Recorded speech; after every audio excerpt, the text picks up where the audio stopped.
My name is Rabbi Leonard Cohen, like the famous one. I live in Kingsland here in Calgary. My understanding of basic income is a government guarantee of a certain minimum income for every individual or family. That this is provided regardless of the person's situation, if they are in need. In some instances, the idea, I think, is that everyone simply receives a check, let's say for $10,000, but my understanding is if your income level is below a certain amount, the government will top it off and perhaps even provide more, depending on the level of income that you already have. It is a possibility and a notion of welfare reform that seems to be very cutting edge, that we are waiting to see, I suppose, a sufficient study of the model. My understanding is that Ontario had a pilot project that started started about a year ago, that was cancelled by the Ford government, which is it's quite unfortunate because it would have provided some interesting data about universal basic income, what the outcomes were. So it appeals to me ideologically or theoretically as a possibility that's worth exploring to see if it has benefits that go beyond the most obvious.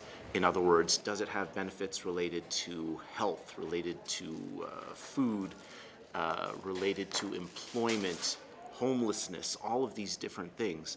The notion of any government's welfare policy is to be able to accommodate all of these.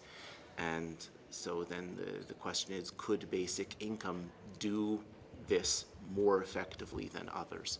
And it's a good question worth exploring. My hopes are simply that it be researched well, that a proper trial project be put in place and allowed to run its course properly and be studied well, so that people can have a good idea of whether it works or not in terms of economic policy, in terms of social reaction, in terms of the benefits or impacts upon the people who are the recipients of it. At this stage of the game, it remains a bit too much of just an abstract ideal that isn't well explored. I suppose that there is also one nice advantage potentially of basic income is that it can allow for a certain dignity for the recipient. Currently, for welfare, there's a means test. In other words, if you go into a welfare office, you've got to show them that you're not receiving enough. A few years ago, when my family was in a difficult situation and I had to go for it, I found it, I wouldn't say degrading. I didn't find that. The person who was interviewing me for the means test was very, very favorable and was very compassionate. But I know that that's not the case for most people. I also, what can I say? It's a subject that touches me personally, as I know there have been times in my life that I would have benefited from having such a universal basic income. But I don't know. I don't know enough about it. The fact is, we do thankfully have a certain safety net here in Canada. Whether it's adequate or not is a question. But between welfare, or however they're calling it right now, and employment insurance, this does provide a certain degree of protection, but not always a good one. My understanding is that there are a variety of challenges. Number one is how much will it cost for the governments to be able to implement this, as opposed to their current social welfare programs. We would need a pretty clear understanding of that and the ability for a government budget to be able to absorb it. Another challenge is that there's a risk that employers will sit there and say, oh, good, the government is guaranteeing a minimum basic income, so we can keep our wages down. And if I'm a large, say a Walmart or other such place, that could be a disincentive, if you will, or an incentive to keep wages down as opposed to elevating them, given that the government will guarantee the basic amount. So there could be a bit of a challenge in that way in terms of helping for poverty. And the third is just the social reality of people.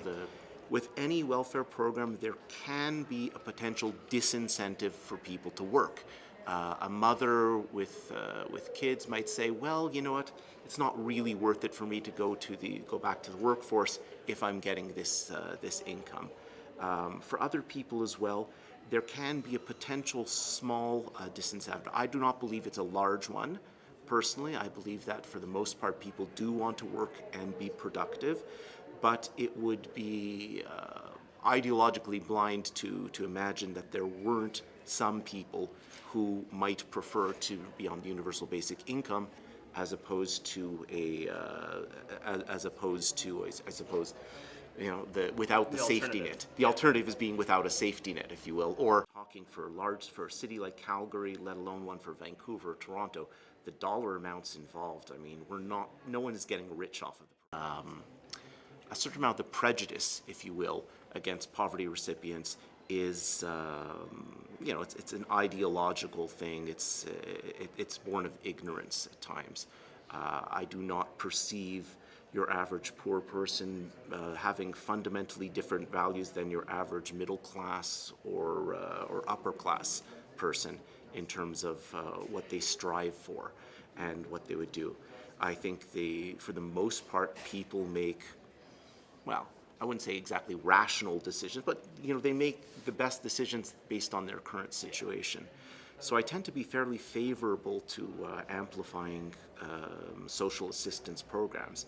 But there are the realities of government and government budgets and how they were able to make it feasible. But it's a tremendous disservice when a well-designed basic income program, such as that in Ontario, which was meant to have a 3-year period, gets cancelled abruptly. That's very unfair for people, recipients, and others who are planning around it. I know that any agency, government or nonprofit, has to have a long-term time frame to be able to plan and map out their actions accordingly. I think the Ontario program was probably the best designed such program in Canada. I understand that there was a basic income program in Manitoba in the 1970s, which did not show conclusive data one way or the other, but I don't know how it was designed, what the scope of the program was. This recent one in Ontario was extremely well thought out and designed, and very unfortunate that it was dropped, and clearly was done for ideological purposes more than budgetary ones. Well, we've got to be realistic. You know, there are certain administrations that are going to be more favorable to such a program and others that will be less so. The bottom line is that any such program needs research, needs data. For basic income to move forward, first of all, I don't jump to the assumption that it's automatically beneficial. It could turn out to be, as many people argue, prohibitively expensive, or they may find that there are other challenges in terms of implementation that just don't make it feasible. And I totally respect that perspective. I tend to be favorable to the idea of researching it, developing it.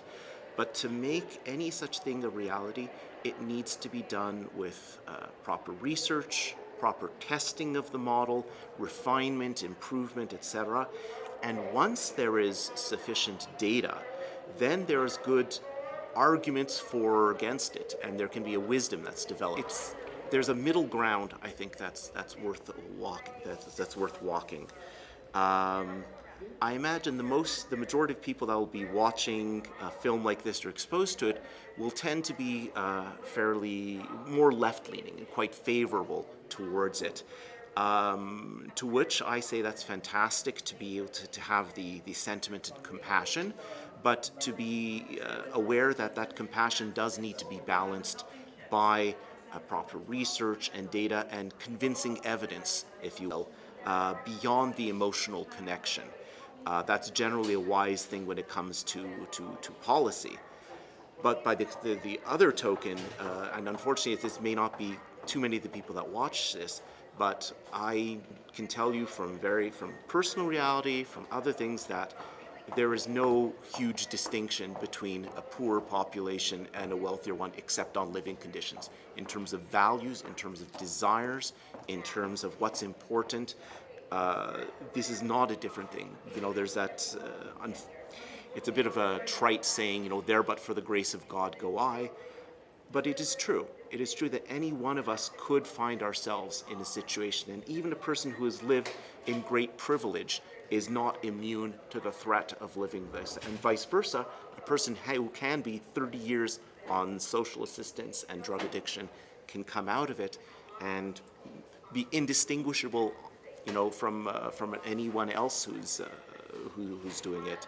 So we've got to be aware that, at the very least, even if we don't attain a universal basic income anytime too soon, we've got to be respectful of universal humanity. And I think it's a very sacred thing. If I'm a rabbi, if I believe in a God, I believe in a God that is benevolent, and one who has great faith and entrusts great responsibility in us as people, as individuals, and as a society. So, and that's not something that any one of us should take lightly or uncritically. Listen, I grew up with the greatest of privileges in some respects. I grew up, in a middle-class family, and I did find myself at a certain point having to go on welfare, having to use a food bank. And I don't say this in order to draw pity in any way, shape, or form, or I never viewed myself as significantly disadvantaged. But I'm not alone in that boat. I know that there are many other people who are, unfortunately, there's a stigma of shame that you don't get to see. There are people who live quietly, deeply affected by these threats, and there are people you wouldn't imagine that would be in that situation. It's a volatile world, volatile societies and incomes, and these are threats that aren't just abstract. They're ones that can affect any one of us. So.